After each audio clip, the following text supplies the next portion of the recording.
Hello दोस्तों, आप सभी का स्वागत है आपके अपने channel join with your success. दोस्तों, आज हम पढ़ने वाले हैं वर्धा शिक्षा योजना। दोस्तों, हम आपको बताते चलें कि वर्धा शिक्षा योजना और गोखलेविल दोनों का मकसद एक ही था। बस फ़र्क है, वहाँ पे वर्धा शिक्षा में यहाँ गांधी जी का योगदान है और वहाँ पे गोखलेविल में गोखले जी का, किंतु दोनों का लक्ष्य एक ही था। वहाँ पर गोपाल कृष्ण गोखले जी ने भी प्राथमिक शिक्षा पर ही बल दिया था। वो चाहते थे कि प्राथमिक शिक्षा अनिवार्य और निःशुल्क हो जाए। इसी संबंध में उन्होंने 2 बार जो है अपना प्रस्ताव रखा था। पहला प्रस्ताव 1910 में 19 मार्च 1910 में और दूसरी बार प्रस्ताव उन्होंने फिर 1911 में 16 मार्च 1911 में रखा था। दोस्तों, उन्होंने भी गोपाल कृष्ण गोखले ने भी प्राथमिक शिक्षा को निःशुल्क और अनिवार्य करने के क्रम में बहुत अधिक योगदान दिया और ऐसा माना जाता है कि गांधी जी गोपाल कृष्ण गोखले जी को अपना राजनीतिक गुरु मानते थे। तो दोस्तों, आगे फिर प्राथमिक शिक्षा को निःशुल्क और अनिवार्य करने के क्रम में गांधी जी ने अपना योगदान दिया वर्धा शिक्षा योजना के माध्यम से। तो दोस्तों, आज हम पढ़ेंगे वर्धा शिक्षा योजना। दोस्तों, वर्धा शिक्षा योजना को और भी अन्य नामों से जाना जाता है, जैसे बेसिक शिक्षा या बुनियादी शिक्षा। दोस्तों, गांधी जी ने काफ़ी दिनों तक, या ये कह सकते हैं कि गांधी जी ने लगभग 40 वर्षों तक अपने कठिन अनुभव और प्रयोगों और परीक्षणों के बाद लोगों के सामने यह जो है योजना रखा।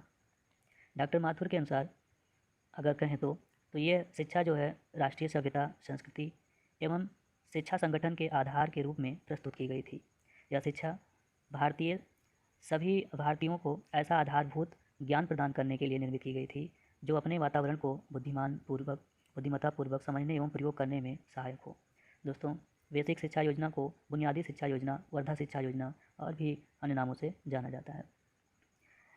इसमें कोई संदेह नहीं है कि बेसिक शिक्षा योजना के उद्देश्य उस समय की आवश्यकताओं के अनुरूप थे, किंतु उस समय की जो परिस्थितियों के अनुसार अनेक ऐसे कारण और समस्याएं आई जिससे यह शिक्षा प्रणाली व्यापक रूप से अपना रूप धारण न कर सकी। दोस्तों, जैसे लॉर्ड कर्जन उस समय अपना 1904 में विश्वविद्यालय शिक्षा ला करके प्राथमिक शिक्षा को दबा दिया। इसी तरह से कई दिक्कतें आती रहती थी जिससे ये प्राथमिक शिक्षा जो है अपना व्यापक रूप धारण नहीं कर पा रही थी। कहा जाता है दोस्तों कि महात्मा गांधी ने बेसिक शिक्षा का आशय स्पष्ट करते हुए कहा कि बेसिक शिक्षा से तात्पर्य ऐसी शिक्षा से है जो बालक को विभिन्न प्रकार के हस्तकलाओं का प्रशिक्षण देते हुए उनका शारीरिक, मानसिक, सामाजिक, नैतिक तथा आध्यात्मिक विकास करने में समर्थ होगा, जिससे एक जो है आप कह सकते हैं कि एक जो है अच्छे समृद्ध जो है समाज का और जो है निर्माण होगा। तो दोस्तों, ये तो था आपका बेसिक या वर्धा शिक्षा योजना। तो बात करते हैं कि बेसिक शिक्षा या वर्धा शिक्षा के आधारभूत सिद्धांत क्या थे। तो दोस्तों, इसमें कई विशेषताएं, कई विद्वानों ने अपने इस सिद्धांत में अनेक जो है विशेषताएं बताई हैं। इसमें कहा गया कि इसमें जो मांग थी, इसके आधारभूत सिद्धांत था वो ये था कि अनिवार्य एवं निःशुल्क जो है सिद्धांत। दोस्तों, हम आपको पहले ही बताए थे कि जैसे जो है गोखले जी ने प्राथमिक शिक्षा को निःशुल्क और अनिवार्य के संबंध में अपना प्रस्ताव रखा था, वहीं यहाँ पर भी गांधी जी के भी मांग थे अनिवार्य और निःशुल्क सिद्धांत। यानी वो चाहते थे कि जो गांधी जी चाहते थे कि जो बेसिक शिक्षा है या बेसिक शिक्षा योजना के तहत 7 से 14 वर्ष तक के बालक बालिकाओं के लिए अनिवार्य और निःशुल्क शिक्षा की व्यवस्था का प्रावधान किया जाए।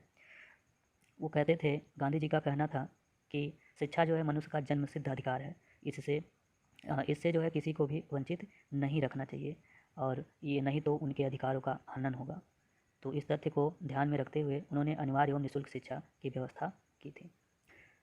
अगला पॉइंट था हस्तकला का सिद्धांत।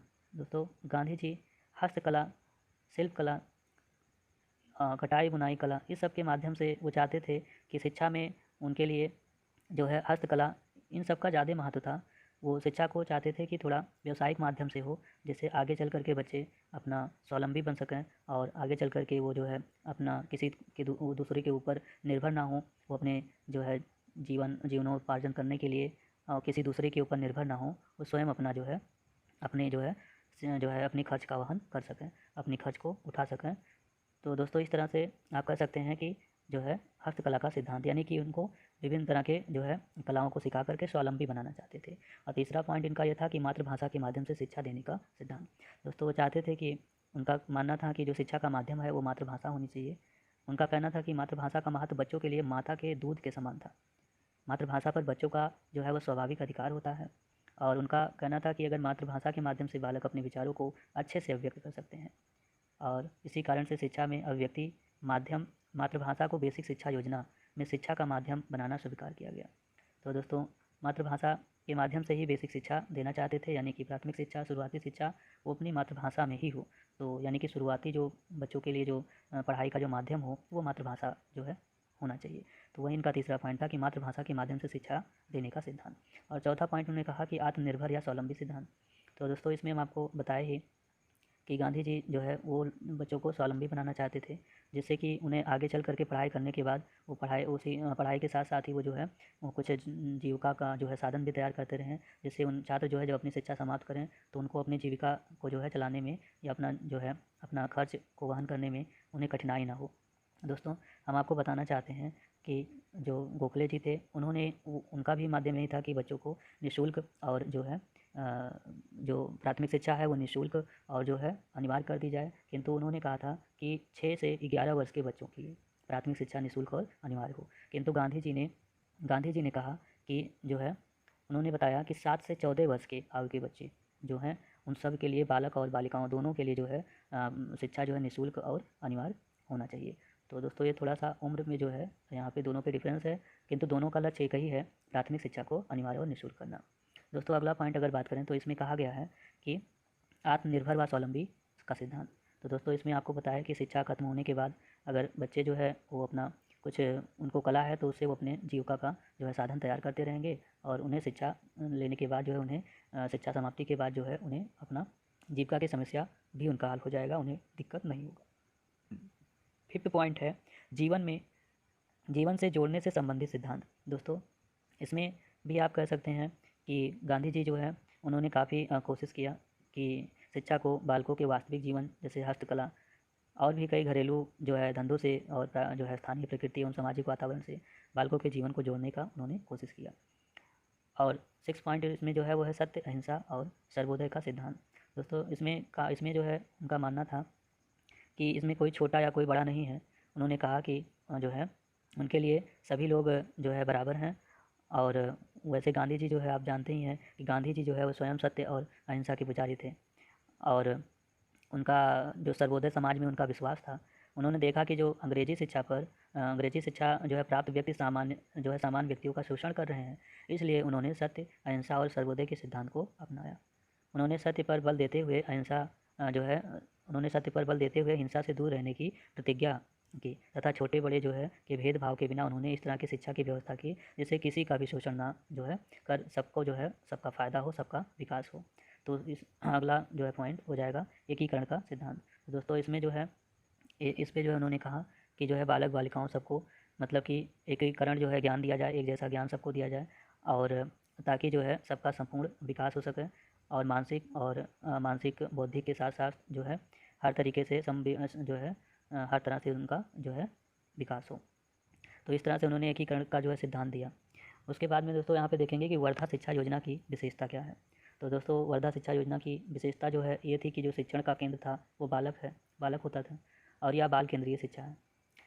इसमें बालक जो है स्वयं क्रिया अथवा आत्मचेष्टा द्वारा सीखता है, और इसमें जो है शिक्षण किसी शिल्प कार्य द्वारा किया जाता है, और इसका अन्य पाठ्य विषय से सहसंबंध स्थापित किया जाता है।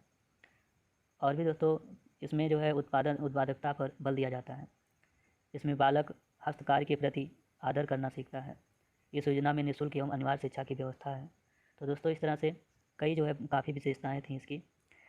और इस बेसिक शिक्षा का जो पाठ्यक्रम था वो क्या था, तो बेसिक शिक्षा का जो पाठ्यक्रम था उसमें हस्त कौशल यानी क्राफ्ट, यानी कि उसमें कताई बुनाई, कृषि, बागवानी, लकड़ी का काम, चमड़े का काम, मिट्टी का काम, ये सब जो है उसमें आता था। मातृभाषा था। उसके बाद गणित था। गणित में आप जानते हैं गणित, बीजगणित, रेखा गणित, नापतोल, ये सब चीज़ें। सामाजिक विषय था, सामान्य विज्ञान, संगीत, चित्रकला, रेखा चित्र, हिंदुस्तानी हिंदी, और आचरण शिक्षा, स्वास्थ्य शिक्षा, इस तरह से कई शिक्षा को जो है यहाँ पे उसका विषय बनाया गया था, पाठ्यक्रम था। ठीक है। और बेसिक शिक्षा के गुण, दोस्तों गुण की अगर बात करें बेसिक शिक्षा की तो इसके गुण बहुत थे। जैसे कि यह शिक्षा योजना जो है मनोवैज्ञानिक पद्धति पर आधारित है। इसमें बालक के लिए जो है क्रिया करने, खेलने, रचना करने की व्यवस्था की गई थी जो बालक की रुचि के अनुसार थी। यह शिक्षा जो है राष्ट्रीय एकता और सामाजिक समता स्थापित करने पर बल देती थी। तो दोस्तों यहाँ पे अगर देखा जाए तो बेसिक शिक्षा के बहुत ज़्यादा जो है गुण थे, काफ़ी फ़ायदे थे, किंतु जहाँ पर फ़ायदे थे वहीं पे उसके नुकसान भी थे, कमी भी थी उसकी। तो वो कमी क्या थी, बेसिक शिक्षा के दोष क्या थे जिससे ये शिक्षा असफल हो गई। तो दोस्तों कहा जाता है कि इस पे जो है ज़्यादा बेसिक शिक्षा जो है उतने भी गुण नहीं मतलब है कि जिससे व्यवहारिक रूप में जो है आप उससे कहें कि कह सकें कि पूरा उसमें फ़ायदा ही फ़ायदा है, उसके नुकसान भी हैं।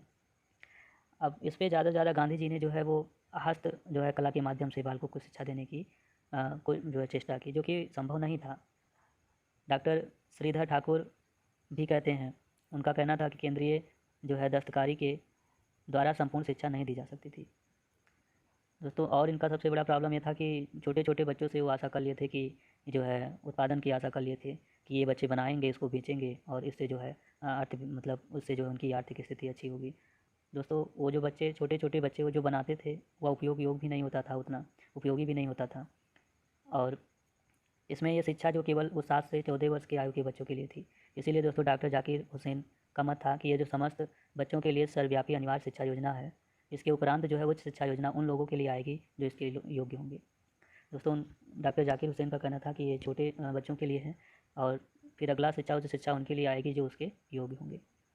और इस शिक्षा योजना में केवल ग्रामीण क्षेत्र को लाभ होता था, तो इसलिए जो है ये शिक्षा जो है उतना बड़े स्तर पे नेताओं के बच्चे और जो बड़े-बड़े स्तर पे थे उनके लिए अनुपयोगी था। दोस्तों कहा जाता है कि शिक्षा से अभिभावक भी खुश नहीं थे। उनका कहना था कि बच्चों को जो है स्कूल में पढ़ाई के लिए भेजते हैं, ना कि वहाँ कटाई-बुनाई और मिट्टी, खिलौने ये सब बनाने के लिए। तो ये सब कमियाँ थी, अभिभावक जो है भी संतुष्ट नहीं थे उन सब शिक्षा से। उनका मानना था कि ये सब जो है कटाई-बुनाई ये सब का काम तो जो है घर पे भी किया जा सकता है, उनको पढ़ने के लिए भेजा जाता है। तो दोस्तों ये गांधी जी जो है यहाँ पे पूरे का जो कॉन्सेप्ट है, सार है, वो ये है कि गांधी जी जो है वो गोपाल कृष्ण गोखले की तरह प्राथमिक शिक्षा पर बल दिए, जैसा कि गोखले जी ने दिया था। और इन्होंने भी काफ़ी जो है उसके संदर्भ में काम किया, किंतु इन्होंने ये व्यावसायिक शिक्षा पर गांधी जी ने अधिक बल दिया। और दोस्तों व्यावसायिक शिक्षा से और छोटे-छोटे बच्चों से उपेक्षा कर लिए कि जो है ये जो है अपने आगे आगे जो है अपनी जीविका को चला लेंगे या मिट्टी के जो है खिलौने बना करके, कटाई-बुनाई करके और शिक्षा को उत्तम ढंग से चलाया जा सकता है। तो ये जो है कहीं न कहीं कमी थी, इससे गार्जियन जो थे वो भी असंतुष्ट थे। तो इस तमाम कारण की वजह से जो है बेसिक शिक्षा जो है असफल हुआ। किंतु दोस्तों इन सब शिक्षा के माध्यम से काफ़ी विकास भी हुआ और अभी जिस तरह से शिक्षा चाहिए था वो शिक्षा नहीं हो पा रही थी। इस संदर्भ में लगातार 1811 का चार्टर 1813 का चार्टर एक्ट से शिक्षा के स्तर में काम किए गए। 1813 का चार्टर एक्ट, उसमें भी जो है शिक्षा का वहीं से कार्यक्रम शुरू हुआ। उसके बाद में 1813 के बाद फिर मैकाले जी आए। 1800 जो है 13 के बाद फिर 1834 में जो है मैकाले जी आए, 33-34 में। उसके बाद में फिर मैकाले के बाद जो है फिर वो भी अपना जो है शिक्षा के स्तर में काफ़ी काम किए, किंतु शिक्षा उस स्तर से अभी भी नहीं हो पाई, तो वुड को बुलाया गया।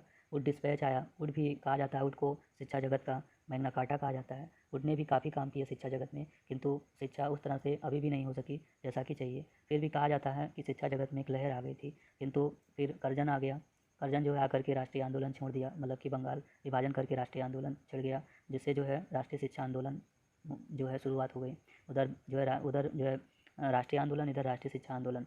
तो उसके तहत जो है राष्ट्रीय शिक्षा आंदोलन, उसके तहत जो है अपना श्रीमती एनी बेसेंट और लाला लाजपत राय, इन सब लोगों ने अपना जो है अपना मत दिया और काफ़ी कोशिश की। उन्होंने भी आगे की शिक्षा का माध्यम जो है वो अपना हिंदी होना चाहिए, भारतीय साहित्य होना चाहिए और शिक्षा का विकास होना चाहिए। उसी संबंध में फिर आगे जो है गोखले जी आए और गोखले जी ने भी जो है प्राथमिक शिक्षा पर बल दिया कि प्राथमिक शिक्षा अच्छा होगा तभी उच्च शिक्षा को लिया जा सकता है। किंतु कर्जन जो है 1904 में विश्वविद्यालय शिक्षा ला दिया, जिसकी वजह से प्रॉब्लम्स जो है हो गए और जो है गोखले जी ने उनका जो है विश्वविद्यालय शिक्षा का जो है विरोध भी किया।